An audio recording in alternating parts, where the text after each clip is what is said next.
The cathedral bells chimed 11 times as Father Marcus adjusted his pristine white collar one final time before stepping into the sanctuary, the morning light filtering through stained glass windows, casting holy shadows across the marble floor.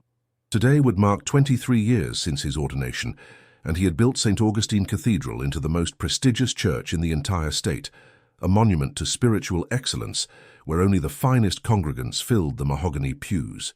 But what would happen in the next hour would shatter every belief he held about faith, judgment, and the true meaning of God's house. The cathedral stood like a fortress of divine perfection, its golden doors gleaming under the autumn sun like gates to heaven itself, mahogany pews polished to mirror-like shine that reflected the ornate ceiling frescoes painted by Italian masters. Father Marcus surveyed his domain with the satisfaction of a man who had created something flawless, something worthy of God's presence. The congregation was exactly as it should be this Sunday morning. Wealthy families in designer clothes that cost more than most annual salaries, business leaders whose donations kept the church's coffers overflowing with enough gold to fund a small kingdom, socialites who treated Sunday service like an exclusive fashion show where being seen mattered more than being saved.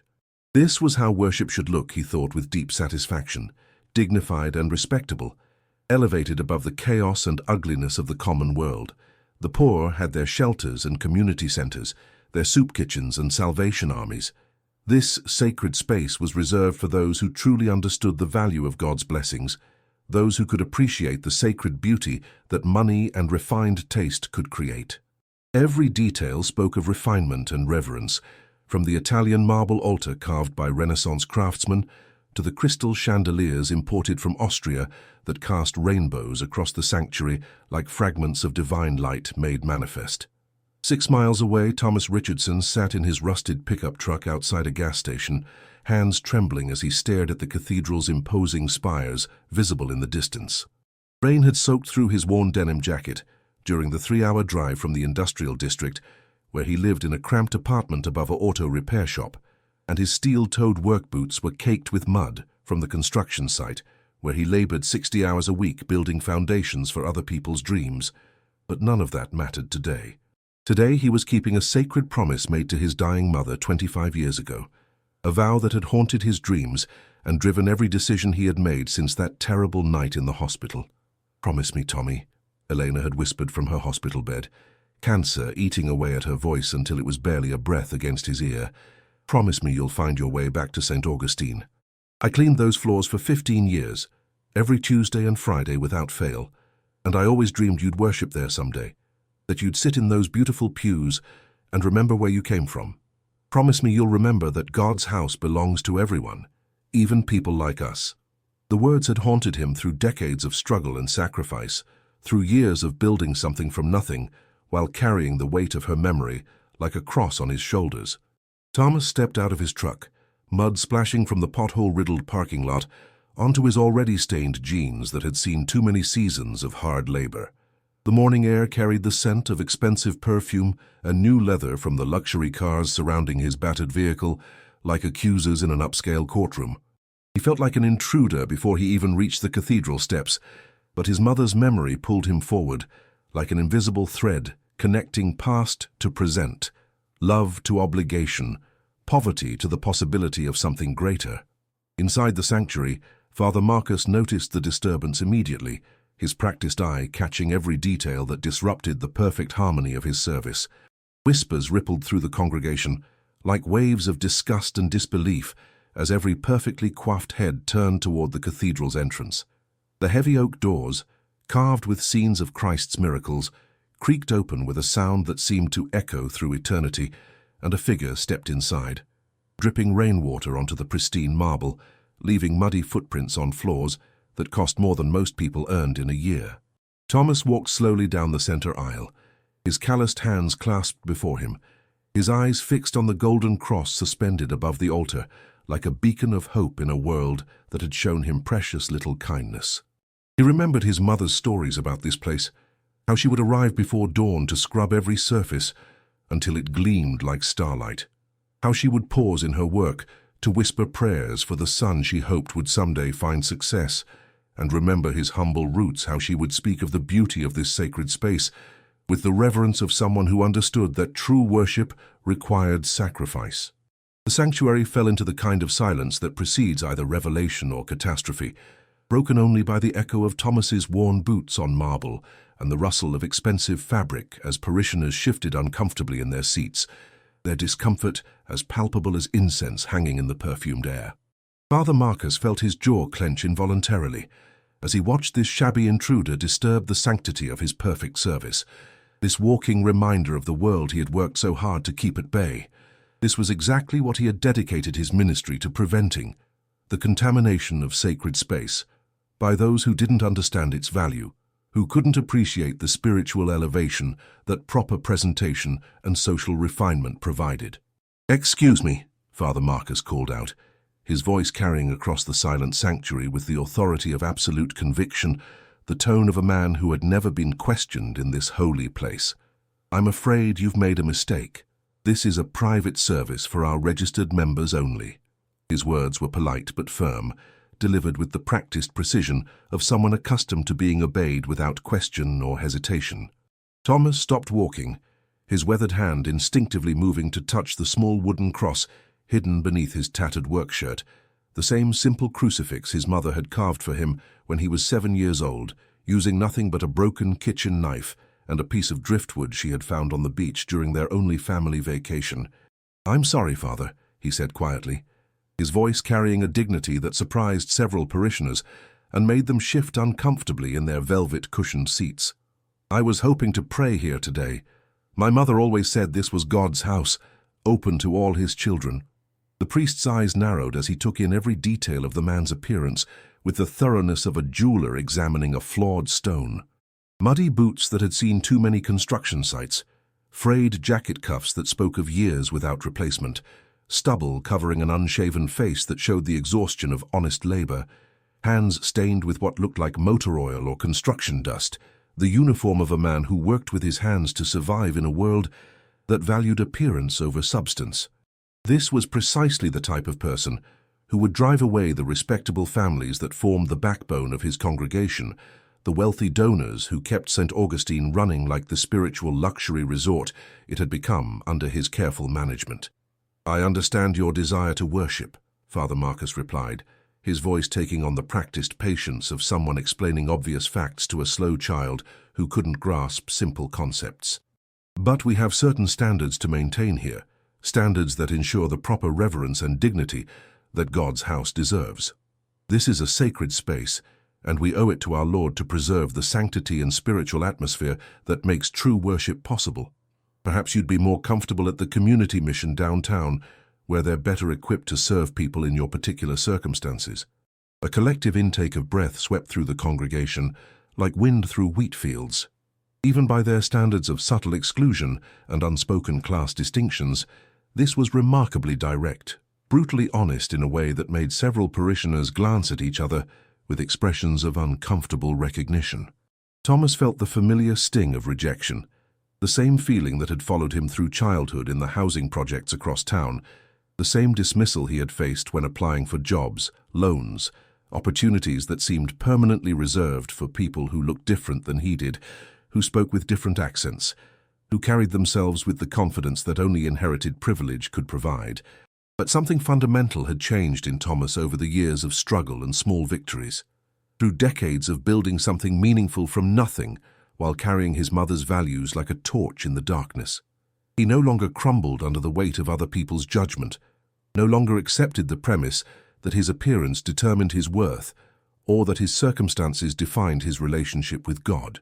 His mother had taught him that dignity came from within, that God's love wasn't conditional on designer clothes, or perfect pronunciation, or the approval of self-appointed gatekeepers.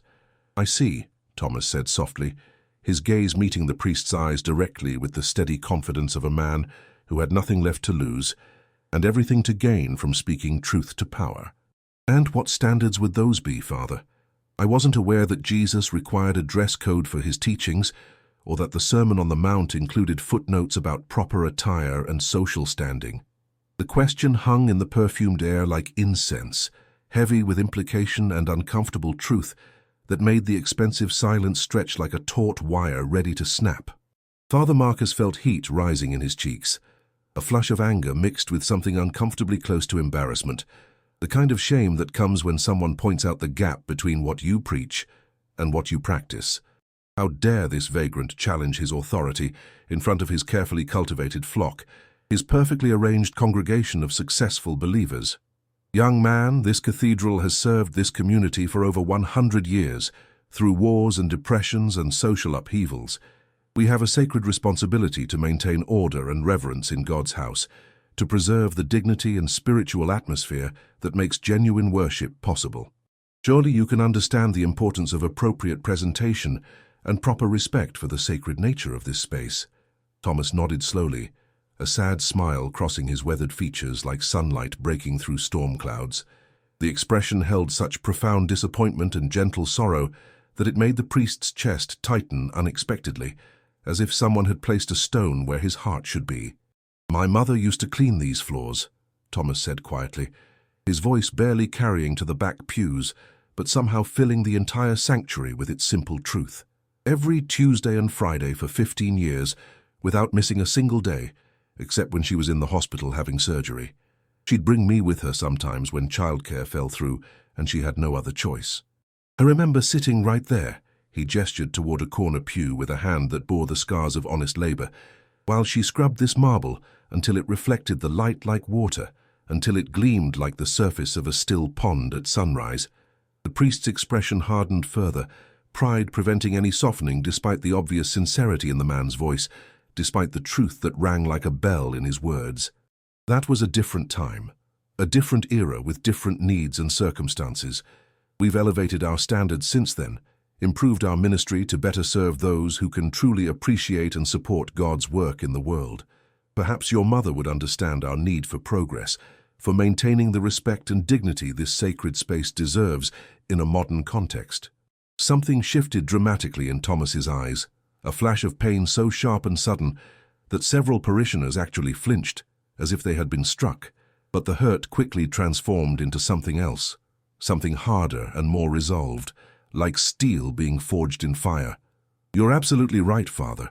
Times have certainly changed," he said, reaching into his jacket pocket and pulling out a business card with hands that trembled slightly, whether from emotion or the morning cold. He placed it gently on the nearest pew with the care of someone leaving flowers on a grave. "Thank you for the lesson in Christian charity. I'll be sure to remember it for the rest of my life, and I'll make certain my mother's memory is honored in ways that truly reflect her values." As Thomas turned to leave, Father Marcus felt an unexpected flutter in his chest, something that might have been regret or second thoughts, or the distant voice of a conscience he had spent years learning to ignore. But pride and 23 years of building his perfect congregation kept him silent, kept him frozen in place like a statue of religious authority. He watched as the shabby figure walked back down the aisle, shoulders straight despite the rejection, dignity intact despite the public humiliation, carrying himself with the grace of someone who understood that true worth came from within. The cathedral doors closed behind Thomas, with a sound like thunder rolling across distant mountains, and the congregation remained frozen in uncomfortable silence that stretched like a held breath. Father Marcus returned to his ornate pulpit and attempted to continue his carefully prepared sermon about stewardship and divine blessings, but his mind kept drifting to the look in the stranger's eyes, a look that reminded him uncomfortably of why he had entered the priesthood in the first place, back when he still believed that faith was about serving others rather than being served. Meanwhile, Thomas sat in his truck in the parking lot, gripping the steering wheel until his knuckles turned white, as memories flooded back like a broken dam, releasing decades of suppressed emotion. His mother's calloused hands, teaching him to read from her worn Bible, the pages soft as silk from countless readings. The pride in her voice when he received his first construction contract, small but significant. The tears of joy in her eyes when he told her about his plans to start his own company, to build something meaningful from nothing. She had died believing her son would become someone who helped others, someone who never forgot where he came from, someone who would honor her memory by living the values she had taught him through example rather than words. 3 long days passed before Father Marcus discovered the business card Thomas had left behind. 3 days during which the incident faded from immediate memory like a bad dream that leaves only vague unease in its wake. Margaret Sullivan, the church secretary who had worked at St. Augustine for nearly 20 years, found it while organizing the pews for the evening service and brought it to his office with a confused expression that suggested she had never seen anything quite like it before. "Father, someone left this during Sunday service. Richardson Holdings, it says. The printing is quite elegant. Should I throw it away with the other solicitation materials?" Father Marcus barely glanced at the elegant cardstock before tossing it into his wastebasket with practiced dismissal, the gesture of a man accustomed to filtering out the unworthy and unimportant. "Some solicitor trying to reach our congregation, no doubt. These people will use any excuse to get inside our doors and access our membership. Make sure the ushers watch for this sort of thing in the future. We can't allow every vagrant with a business card to disrupt our services." Margaret nodded obediently and left the office, but something about the quality of the printing and the subtle embossing, the weight of the paper and the understated elegance of the design made her retrieve the card from the trash when Father Marcus wasn't looking. There was something about it that spoke of genuine success rather than desperate solicitation. That evening, when her duties were finished and the cathedral was locked for the night, curiosity overcame propriety, and Margaret searched for Richardson Holdings on her home computer. What she found made her blood freeze in her veins and her heart hammer against her ribs like a trapped bird. Thomas Richardson, Chief Executive Officer and founder, net worth estimated at $750 million. The same company that had just announced a $100 million initiative to build homeless shelters and community centers across 3 states, the largest private charitable commitment in the region's history. The same man whose muddy boots had tracked dirt across their precious marble floors was one of the most successful self-made businessmen in the entire country, a legend of American entrepreneurship who had built an empire from nothing. Margaret read article after article, each one revealing more about Thomas Richardson's extraordinary journey from poverty to prosperity, his reputation for generosity that was matched only by his humility, his refusal to flaunt his wealth or seek recognition for his charitable works, his unwavering dedication to helping society's most forgotten members. The most recent article detailed his mother's death 25 years ago, and how it had inspired the creation of his charitable foundation, which had quietly become one of the most effective poverty-fighting organizations in the nation. There were photos of Elena Richardson, a woman with kind eyes and work-worn hands, standing next to industrial cleaning equipment in what appeared to be a church basement. The caption read, "Elena Richardson, whose son credits her example of hard work, humility and compassion for his success in business and philanthropy." Margaret stared at her computer screen until her eyes burned from the blue light. Reading about Richardson Foundation's contributions to churches across the region, their innovative homeless outreach programs that had become models for other cities, their scholarship funds for disadvantaged children that had sent thousands to college. Thomas Richardson had quietly donated more money to religious institutions in the past decade than St. Augustine Cathedral had collected in its entire century-long existence. The next morning, Margaret knocked on Father Marcus's office door with trembling hands, her face pale from a sleepless night spent wrestling with the implications of what she had discovered. "Father, I need to show you something about that business card from Sunday." Her voice cracked with the weight of revelation, the burden of knowledge that would change everything. She placed her laptop on his mahogany desk, the screen displaying Thomas Richardson's corporate biography and a list of his charitable contributions that read like a modern gospel of giving, a testament to faith lived through action rather than words. Father Marcus read in stunned silence, his face cycling through disbelief, horror, and something approaching physical illness as the full magnitude of his error became clear. The man he had ejected from God's house wasn't just wealthy. He was a legend of philanthropy, a living saint who had devoted his fortune to helping exactly the kind of people Jesus had commanded his followers to serve, the poor and marginalized and forgotten that Christianity was supposed to embrace. "Sweet, merciful Jesus," Father Marcus whispered, sinking into his leather chair as the full magnitude of his catastrophic error crashed over him like a tsunami of shame and regret. "What have I done? Dear God in heaven, what have I done?" The implications hit him in relentless waves. Richardson Foundation funded dozens of churches across multiple states. Their homeless shelters were renowned worldwide for their compassion and effectiveness. And he had thrown this man out of his church based solely on his appearance, based on nothing but prejudice and spiritual pride. Margaret cleared her throat nervously, her hands shaking as she prepared to deliver news that would make things even worse. "Father, there's more. I called Richardson Holdings this morning, pretending to inquire about their charitable programs for our community outreach committee. They told me that Mr. Richardson had specifically been researching churches in our area that might benefit from community outreach funding. He was planning to honor his mother's memory with a substantial donation to her favorite religious institutions, the places where she had worked and worshipped." The words hit Father Marcus like physical blows, each revelation more devastating than the last. Thomas Richardson hadn't wandered into their church randomly, like some lost soul seeking shelter from the storm.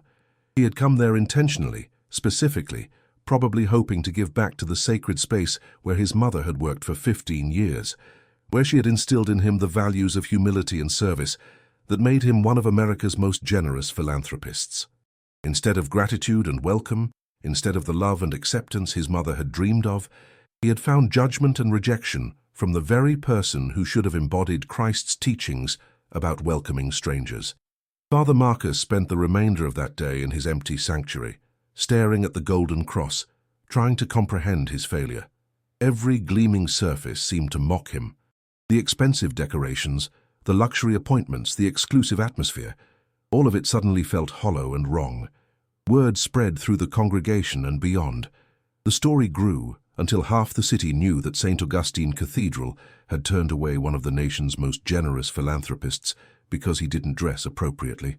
The phone began ringing incessantly, parishioners with questions, reporters seeking statements, other clergy expressing disappointment. How could a man of God make such an error? How could he forget the most basic Christian teaching about welcoming strangers? Father Marcus stopped answering calls and spent the night kneeling in the empty cathedral, praying for guidance that felt impossibly distant. The pews where Thomas had been humiliated seemed to accuse him. The cross now felt like evidence of his spectacular failure. As dawn broke through the stained glass windows, Father Marcus understood what he had to do. He couldn't undo his mistake, but he could try to make amends. With shaking hands, he dialed Richardson Holdings and waited, his heart pounding. "I'm sorry," came the polite response, "but Mr. Richardson is not taking calls at the moment. He's preparing for his mother's memorial service this weekend. May I take a message?" Father Marcus felt his heart break more. Even in his pain, Thomas Richardson was showing more grace than the priest had offered. "This is Father Marcus from St. Augustine Cathedral," he managed to say, his voice cracking. "I need to speak with Mr. Richardson about his visit last Sunday. It's extremely important." The line went quiet except for muffled conversation, and Father Marcus could imagine the discussion about whether he deserved any consideration. "Mr. Richardson appreciates your call, but doesn't feel further discussion is necessary. He wishes you and your congregation well." The line went dead, leaving Father Marcus holding a silent receiver and drowning in realization that Thomas was responding to cruelty with kindness, to rejection with forgiveness. The days that followed brought consequences Father Marcus had never imagined in his worst nightmares. Sunday service attendance dropped by more than half as word of the incident spread through the community like a plague. Several major donors withdrew their support entirely, stating they could no longer associate with an institution that displayed such blatant hypocrisy and spiritual blindness. The church's reputation, built over decades of careful cultivation, crumbled in a matter of days. Local newspapers picked up the story with headlines that made Father Marcus wince every time he saw them. "Elite Church rejects millionaire philanthropist over appearance," and "Modern Pharisees, when religion forgets its mission," and "The Gospel of Exclusion, how pride corrupted faith." Editorial columns asked painful questions about the state of contemporary Christianity and whether churches had become more concerned with social status than spiritual salvation. But perhaps most devastating of all was the silence from Thomas Richardson himself. No press conferences condemning the church's actions, no public statements about religious hypocrisy, no angry letters to the editor or television interviews expressing outrage. Just silence, the kind of dignified response that made Father Marcus's behavior seem even more petty and cruel by comparison. The quiet grace of a man who understood that revenge was God's prerogative, not his own. Margaret brought newspaper clippings each morning like a faithful servant, delivering instruments of torture, each article more devastating than the last. Stories about Richardson's impoverished childhood in the housing projects, his mother's struggle to support him while working multiple cleaning jobs, including her 15-year tenure at St. Augustine Cathedral. His journey from poverty to prominence without losing his humility, his compassion, his commitment to helping others climb the same ladder he had climbed. Photos of the children's hospital he had funded, its gleaming halls filled with hope and healing. The homeless shelter scheduled to open 6 blocks from St. Augustine Cathedral, designed to serve the very people Father Marcus had spent his career learning to avoid. The scholarship program that had sent thousands of disadvantaged children to college, many of them now successful professionals giving back to their own communities. Friday afternoon brought an unexpected phone call that would change the trajectory of everything that followed. Margaret answered with unusual nervousness and transferred the call directly to Father Marcus without explanation. "It's Thomas Richardson's personal assistant," she whispered, her eyes wide with disbelief. "He wants to know if you would attend his mother's memorial service tomorrow. He specifically requested your presence." Father Marcus felt the room spin around him like a carnival ride, his vision blurring with shock and confusion. After everything that had happened, after the public humiliation and rejection, after the devastating revelation of who Thomas Richardson really was, he was extending an invitation to the very person who had wronged him so deeply. It was an act of grace so profound that Father Marcus struggled to process its implications, so unexpected that it felt like a miracle. "Did she say why he wants me there?" Father Marcus asked, his voice barely above a whisper, afraid that speaking too loudly might break the spell and reveal this to be some cruel joke or misunderstanding.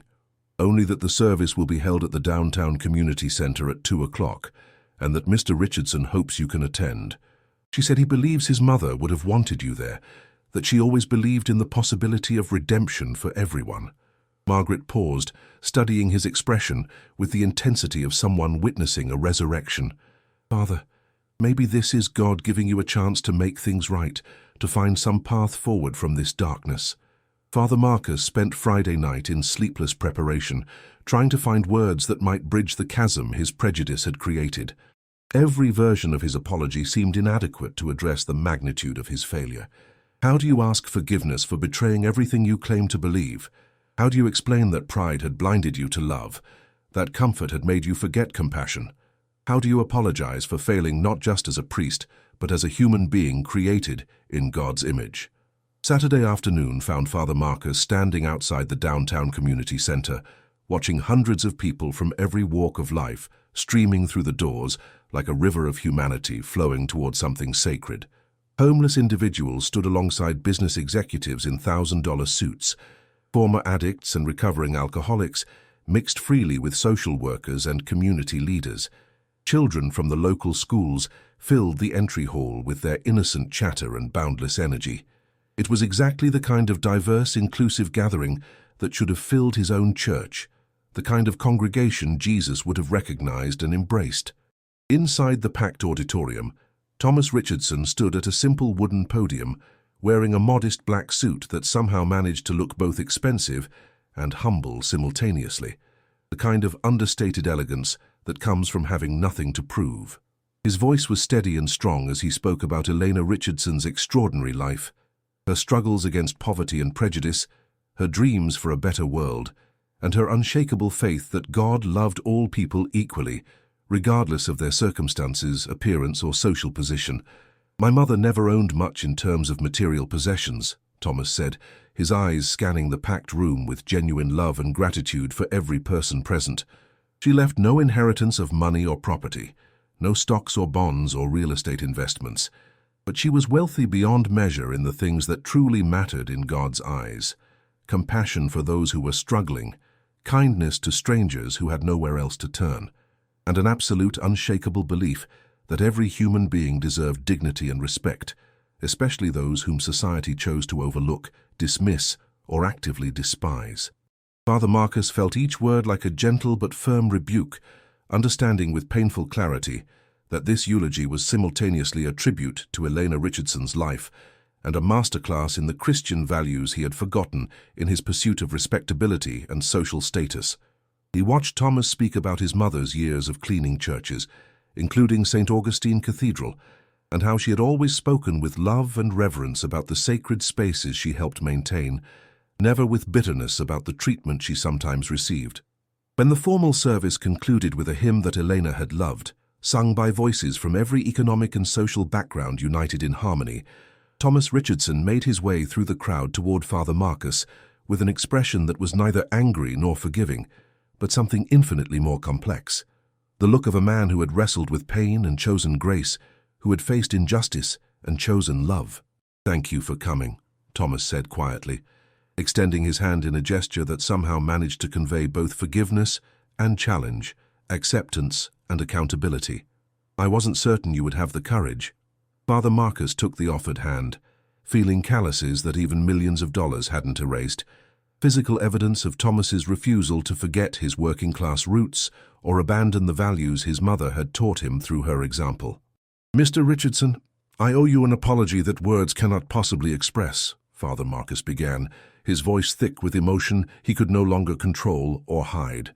"What I did was unforgivable, inexcusable, a betrayal of everything I claim to believe and serve.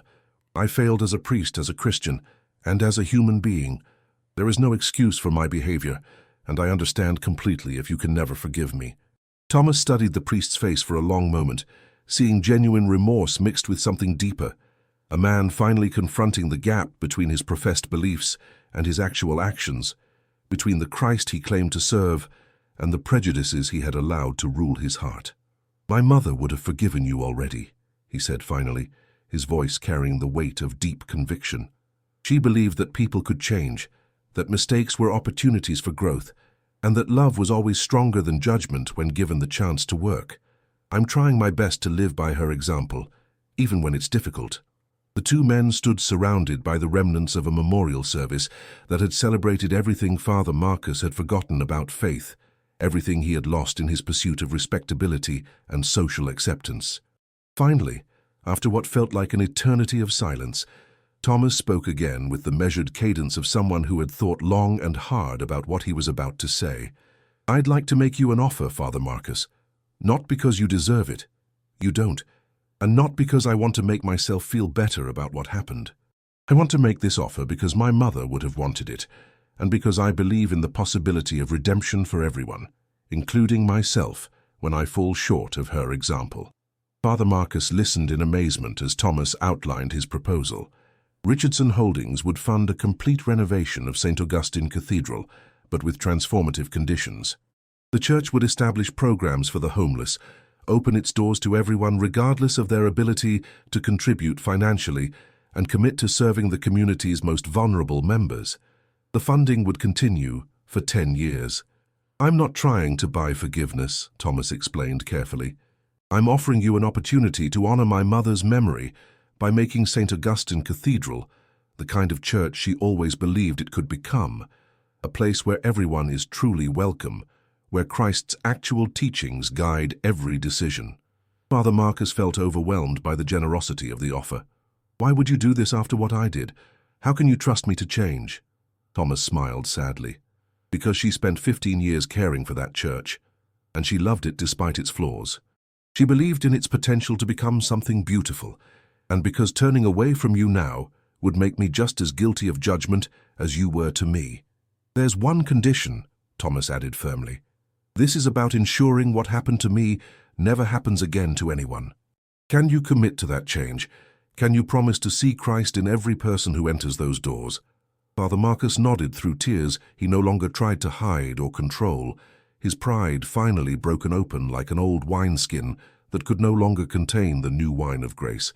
"Yes, I commit to that change with everything I have left to give. I promise you, Mr. Richardson, that I will spend the rest of my life trying to become the kind of priest your mother deserved to encounter in that church. I will make St. Augustine a place where she would be not just welcome, but honored, not just accepted, but celebrated." 6 months later, St. Augustine Cathedral bore little resemblance to the exclusive sanctuary it had once been, transformed from a monument to privilege into a genuine house of God's love. The golden doors now displayed a simple wooden sign reading, "All are welcome here," in multiple languages. and the pews that had once seated only the wealthy and respectable now accommodated families from every economic background in the city, every race and ethnicity, every walk of life. Father Marcus stood at those doors every Sunday morning without fail, personally greeting each person who entered with the same warmth and respect, regardless of their appearance or social status. He had learned through painful experience and divine grace to see past appearances and recognize the divine spark in every human being, regardless of their clothing, accent, or circumstances. The transformation hadn't been easy. Pride died hard and old habits resisted change. But Thomas Richardson's example of grace in the face of cruelty had taught him what Christianity actually looked like when practiced rather than merely preached.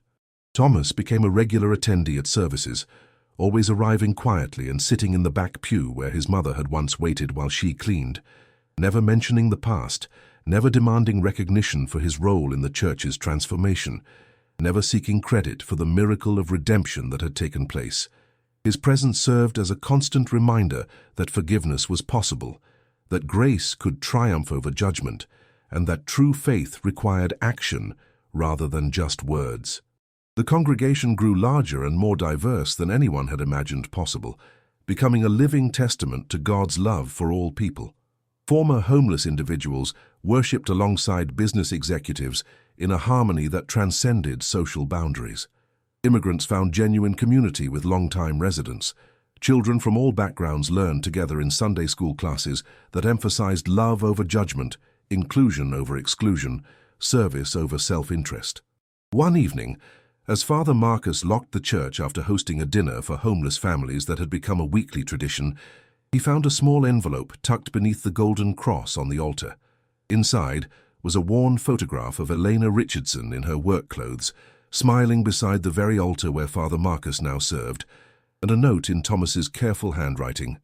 "Thank you for finally opening the doors she always knew should never have been closed. She would be proud of what this place has become, and more importantly, she would be proud of the man you've become." Father Marcus kept that photograph in his office as a daily reminder that grace was always possible for those willing to change, that redemption could emerge from the darkest failures, and that God's love was large enough to transform even the hardest hearts.